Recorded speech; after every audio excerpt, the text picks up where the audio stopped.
because we're forced to sell our oil at a discount, Canada's economy is losing an estimated $80 million a day. Because they send us oil, we'll see. It depends on what the price is. If the oil is properly priced, if they treat us properly, which they don't, we will be able to make that up very quickly because we don't need the products that they have. We have all the oil you need. President Donald Trump's recent statements on Canadian oil have taken a dramatic and contradictory turn, revealing a complex and evolving stance on U.S.-Canada energy relations. Previously, Trump had consistently dismissed Canadian oil imports as unnecessary, framing them as a burden on the United States and touting American self-sufficiency as a cornerstone of his energy policy. During his first term, he frequently highlighted the growth of domestic oil production in states like Texas and North Dakota, arguing that the U.S. could thrive without relying on its northern neighbor. However, in a striking reversal, Trump is now vocally advocating for the reconstruction of the Keystone XL pipeline, which would directly connect Canadian oil fields in Alberta to U.S. refineries along the Gulf Coast. This shift in rhetoric underscores an underlying tension. While Trump seeks to project strength and independence by belittling a long-standing ally, he simultaneously acknowledges, whether explicitly or implicitly, that the U.S. energy sector remains deeply intertwined with Canadian resources. This contradiction has fueled intense debate in recent months. Trump's messaging has oscillated wildly, swinging between harsh criticism of Canada and pragmatic calls for enhanced energy cooperation. At one point, he famously declared during a rally in Ohio, "We don't need Canadian oil. We've got all we need right here in America," a statement that electrified his base and reinforced his image as a champion of American exceptionalism. Yet, in stark contrast, he has now pivoted to advocating for the revival of the Keystone XL pipeline, a massive infrastructure project designed to transport up to 830,000 barrels of crude oil per day from Canada's oil sands to American refineries. This about-face has stirred further controversy, exposing the complexities of North American energy dynamics and raising questions about Trump's true intentions. In a recent post on his Truth Social platform, Trump lambasted the Biden administration for its decision to cancel the Keystone XL project in 2021, writing, "Our country is doing really well. And today I was just thinking that the company building the Keystone XL pipeline that was viciously jettisoned by the incompetent Biden administration should come back to America and get it built now. I know they were treated very badly by sleepy Joe Biden, lost jobs, lost opportunities. But the Trump administration is very different. We're talking easy approvals, almost immediate start. If not them, perhaps another pipeline company steps up. We want the Keystone XL pipeline built, and we want it now." This statement, dripping with characteristic bravado, reflects Trump's eagerness to tie the pipeline's revival to his broader narrative of economic resurgence and energy dominance. The renewed push for Keystone XL has reignited a fierce debate that has simmered for over a decade. Proponents, including many Republican lawmakers and industry leaders, argue that restoring the pipeline would create thousands of jobs. Estimates range from 10,000 to 20,000 temporary construction positions, and bolster North American energy security by reducing reliance on more distant suppliers like Saudi Arabia or Venezuela. They point to the strategic advantage of sourcing oil from a stable, friendly neighbor rather than volatile regions overseas.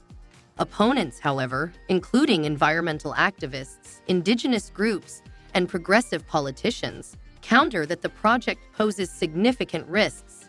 They highlight the potential for oil spills along the pipeline's 1,200-mile route, which would traverse sensitive ecosystems like Nebraska's Sand Hills and the Obalala Aquifer, a vast underground water reservoir critical to agriculture and drinking water supplies in the Midwest.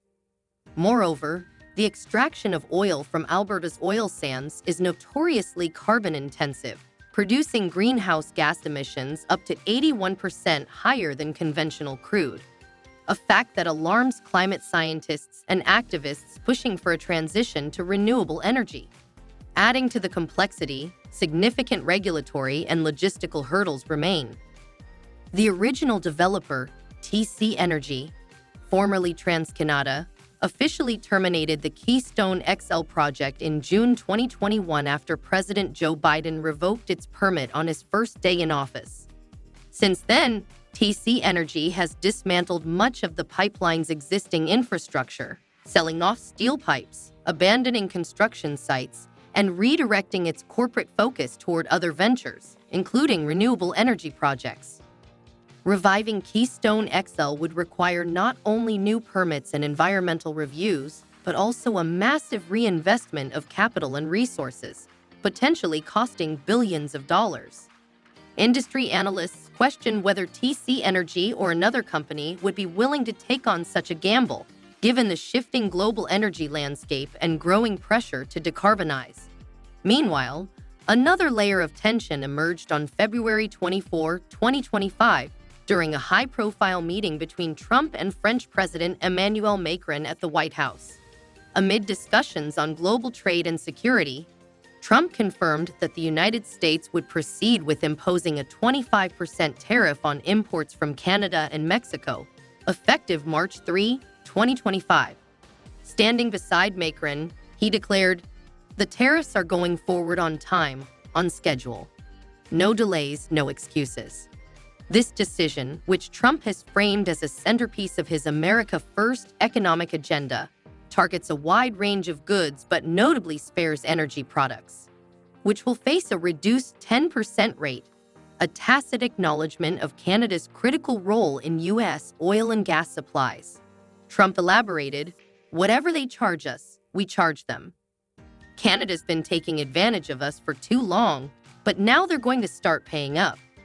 The announcement sent shockwaves through North American markets, with stock prices for Canadian exporters plummeting and U.S. manufacturers bracing for higher costs. In response, the Canadian government, led by Prime Minister Justin Trudeau, vowed to retaliate with a robust counter-tariff plan designed to protect its businesses, workers, and overall economy. Canadian officials have made it clear that these countermeasures will take effect immediately upon confirmation of the U.S. tariffs and will remain in place until the restrictions are lifted. Canada is committed to defending its economic interests, Trudeau said in a televised address from Ottawa.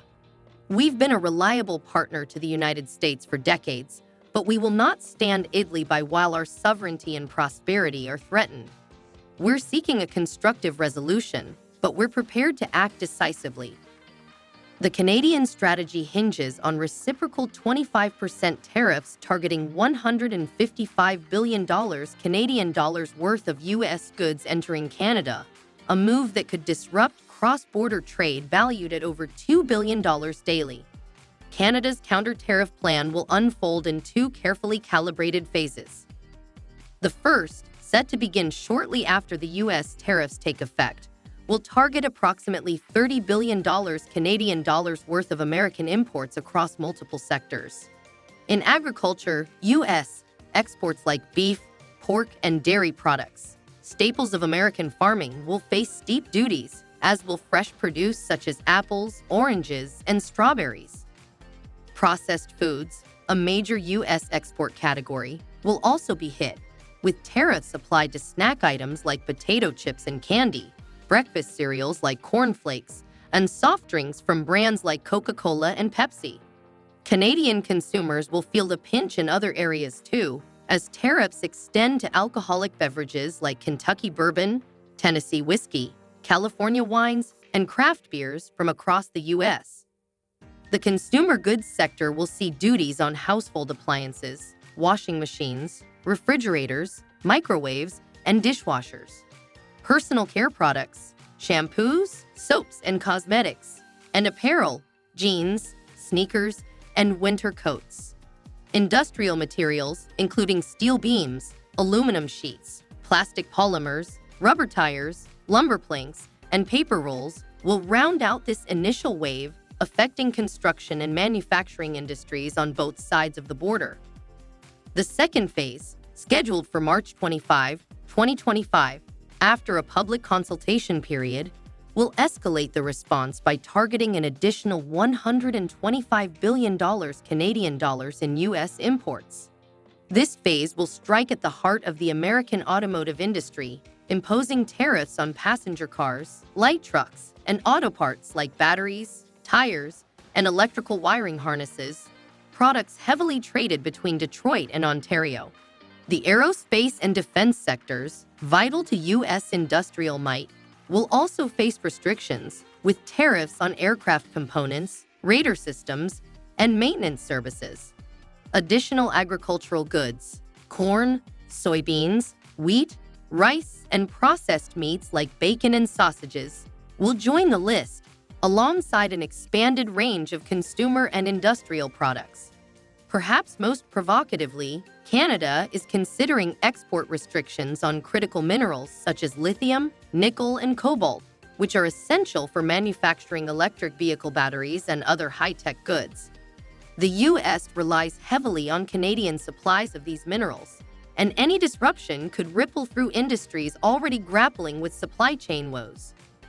Beyond tariffs, Canada is exploring a suite of non-tariff retaliatory measures to flex its economic muscle.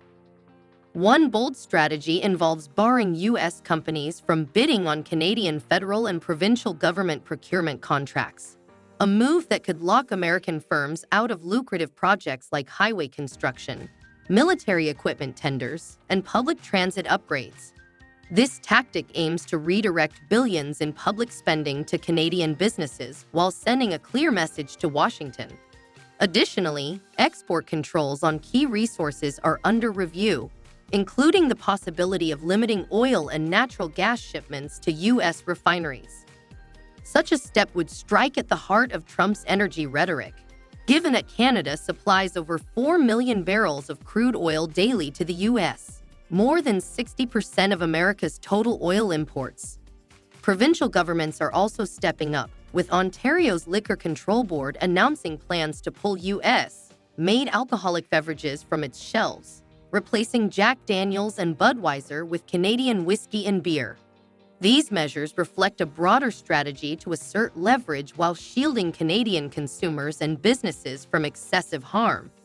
The roots of this escalating trade war trace back to Trump's increasingly inflammatory comments about Canada in recent months. His rhetoric has veered into shockingly confrontational territory. Once content to merely dismiss Canadian imports as superfluous, he has now begun repeatedly suggesting that Canada should become the 51st state of the United States. In a series of posts on Truth Social, he wrote, "We pay hundreds of billions of dollars to subsidize Canada. Why? There's no reason. We don't need anything they have. We have unlimited energy. Oil, gas, coal. We make our own cars, Ford, GM, Tesla, and we have more lumber than we can ever use. Beautiful American forests. Without this massive subsidy, Canada ceases to exist as a viable country." Harsh but true. Therefore, Canada should become our cherished 51st state. Much lower taxes, far better military protection for the people of Canada, and no tariffs. It's a win-win. These provocative words have not only dominated global headlines, but also signaled an unprecedented willingness to wield economic pressure against a neighbor and ally of nearly 2 centuries. Trump's public statements reveal a striking duality. On one hand, he exudes an almost arrogant dismissal of Canada's importance, insisting, "We don't need the products that they have," and casting the U.S. as a self-sufficient superpower. On the other, he frequently circles back to Canada's critical role in American energy security, noting in one speech, "If Canada becomes a state, there will be no tariffs, and the taxes will be much lower, with far better military protection. Our great neighbor would finally start paying its fair share." This contradictory stance is perhaps most evident in his fixation on Canada's resources. Despite his claims of American abundance, the U.S. relies on Canada for more than a quarter of its daily oil imports, alongside vast quantities of natural gas, electricity, and critical minerals. Trump's messaging suggests he views Canada not as an equal partner in a mutually beneficial relationship, but as a subordinate territory ripe for domination, a perspective that has infuriated Canadian leaders and citizens alike.